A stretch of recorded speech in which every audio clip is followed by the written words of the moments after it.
എത്രയോ എത്ര ആഗ്രഹങ്ങളാണ്, എത്ര മോഹങ്ങളാണ്, എത്രയോ പ്രതീക്ഷകളാണ്, എന്തെല്ലാം പ്രതീക്ഷകളാണ് മണ്ണിട്ട് മൂടിക്കിടക്കുന്നത്. ജീവിതം തുടങ്ങുന്നേയുള്ളൂ. കുട്ടിത്തെ പഠിത്തം കഴിഞ്ഞ് യുവത്വത്തിലേക്ക് കിടക്കുന്ന പ്രായം. പ്രകൃതിയുടെ വികൃതി എന്ന് പറയാനൊക്കില്ലെങ്കിലും പ്രകൃതിയുടെ ദുരന്തം മിന്നൽ രൂപത്തിൽ 4 ജീവനെടുത്തു. എത്രയോ കണ്ണീരാണ് ആ മണ്ണിട്ട് മൂടിക്കിടക്കുന്നത്. എത്രയോ കുടുംബങ്ങളുടെ നെഞ്ചു പിടച്ചാണ് ആ ഖബർ നിലകൊള്ളുന്നത്. നൊമ്പരമാണ്.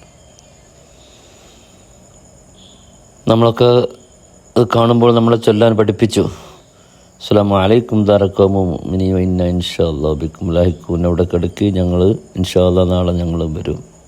നമുക്കിവിടെ ചിന്ത, നാളെ ഞങ്ങളും വരും. മറ്റൊന്ന് ശ്രദ്ധിക്കുക നിങ്ങൾ, ഖബറിങ്ങൽ മൈലാഞ്ചിച്ചെടി, മൈലാഞ്ചിക്കൊമ്പ് കുത്തിയിരിക്കുന്നു.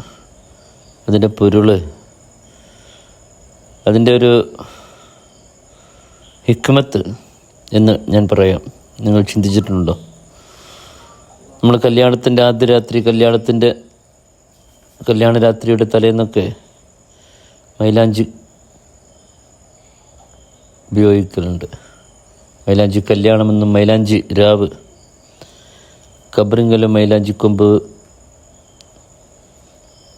കല്യാണത്തിൻ്റെ രാത്രി മൈലാഞ്ചിക്കൊമ്പ്, ഇത് തമ്മിലുള്ള ബന്ധമൊന്നും, അതിൻ്റെ യുക്തി, ഹിക്മത്ത് ആലോചനയിൽ വന്നിട്ടുണ്ടോ? നമുക്ക് സൂചിപ്പിച്ചു തരാം. കല്യാണവും ഒരു പുതുജീവിതത്തിലേക്കുള്ള തുടക്കമാണ് മൈലാഞ്ചി അണിഞ്ഞ്. ഖബറും ഒരു പുതുജീവിതത്തിലേക്കുള്ള തുടക്കമാണ്, രണ്ടും മൈലാഞ്ചി. നൊമ്പരം. 4 ജീവനുകൾ മിന്നൽ രൂപത്തിൽ. അള്ളാഹുവിൻ്റെ ഖളാ, വിധി അങ്ങനെയാണ്. രക്ഷപ്പെട്ടവരും വളരെ ദയനീയമായ അവസ്ഥയിലാണ്. വാർത്തകൾ നമുക്കറിയുന്നുണ്ട്. അവിടെ പറഞ്ഞു പോയി ഖബറിൽ കിടക്കുന്ന 4 പൊന്നുമക്കൾക്കും പരലോക ജീവിതം സന്തോഷത്തിലാക്കുകയും കുടുംബത്തിന് വേണ്ടുവോളം ക്ഷമയും സഹനവും നൽകുമാറാവട്ടെ എന്ന് നമുക്ക് കുടുംബത്തോടൊപ്പം പ്രാർത്ഥിക്കാം. ഹനീഫ കട്ടപ്പാറ.